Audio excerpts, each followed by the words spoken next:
You ever notice how your internet goes out and suddenly you remember something important? Not your password, not your taxes, your place in the food chain. Because the moment the Wi-Fi dies, you do the normal thing. You shop for a new provider. And then you discover the truth. You do not have choices. You have an illusion of choice, and you have one company that owns the line to your house. Welcome back to It's All a Scam. On paper, internet is simple. Data goes from a provider to your home. But in real life, one company usually controls the physical connection on your street. The wire, the pole, the box, the little metal cabinet that looks like a robot coffin. That is the part that matters. Because if one company controls the line, they control the game. Here is the ritual. You type your address. You hit search. Your hope rises for half a second. Then the website says, "Good news, service is available." And by good news, we mean this one company is available. Maybe two if you count a slower option that shows up like a side quest. So you ask the obvious question, why is it like this? Why do I have 10 brands of cereal but one internet provider? Internet is not like streaming apps. Streaming apps are software. Internet is infrastructure. Infrastructure is expensive. It costs money to run lines, dig trenches, hang cables, maintain equipment, and keep it all working in storms. So what happens is the first company that builds the lines gets a huge advantage, because the next company would have to build a second set of lines to compete, and that second set would cost a fortune. So most companies look at your street and think, do we want to spend millions to fight over a few hundred houses? And the answer is usually no. So instead of real competition, we get territory. One company owns this area, another company owns that area, and the consumer is trapped inside invisible borders. When a company has competition, it has to act normal. It has to treat you like a customer.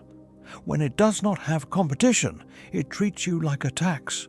That is why you see things like intro price for 12 months, then a surprise jump. Equipment rental fees that never end. Data caps that appear when the network gets crowded. Customer service that feels like a maze designed by someone who hates humans. And the best part, when you complain, you are not threatening to leave. Because leave to where? The other provider is not an option. It is a rumor. Your internet experience depends on where you live, not your income, not your loyalty, not your vibes, your address. One block can get fiber. The next block gets cable from one company. And the next block gets a slower option that works on a good day and cries on a bad day. So internet becomes a neighborhood lottery. If you win, you get fast speeds, stable service, and decent upload. If you lose, you get buffering, price hikes, and a router that sounds like it is taking deep breaths. Sometimes you see new names, fresh branding, friendly colors, promises.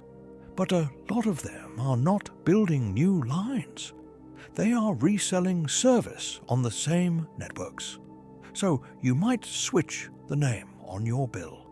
But the line to your house is still controlled by the same gatekeeper. And when there is an outage, guess who fixes it? The company that owns the wire. So the real question is not, why is my internet bill high? The real question is, why is the basic connection to modern life structured like a monopoly? Because in 2025, internet is not a luxury. It is school. It is work, it is healthcare, it is everything. And we built a system where many people get one choice. That is not a market. That is a hostage note. I'm not going to pretend you can outsmart the entire system. But you can do a few things. One, call and ask for retention or cancellation options. Say you are considering switching, even if you are not. 2. Check if a fixed wireless option exists in your area.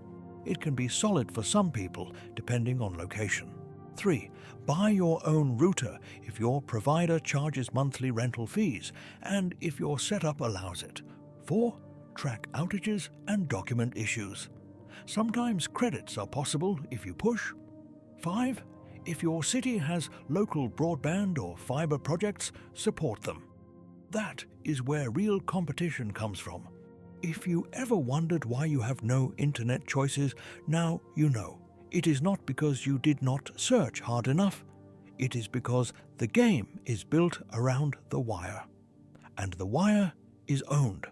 So next time your provider tells you they value you as a customer, remember? They value you the way a toll booth values a car. If you like this series, subscribe. Next episode, we keep pulling the thread. As you know, it's all a scam.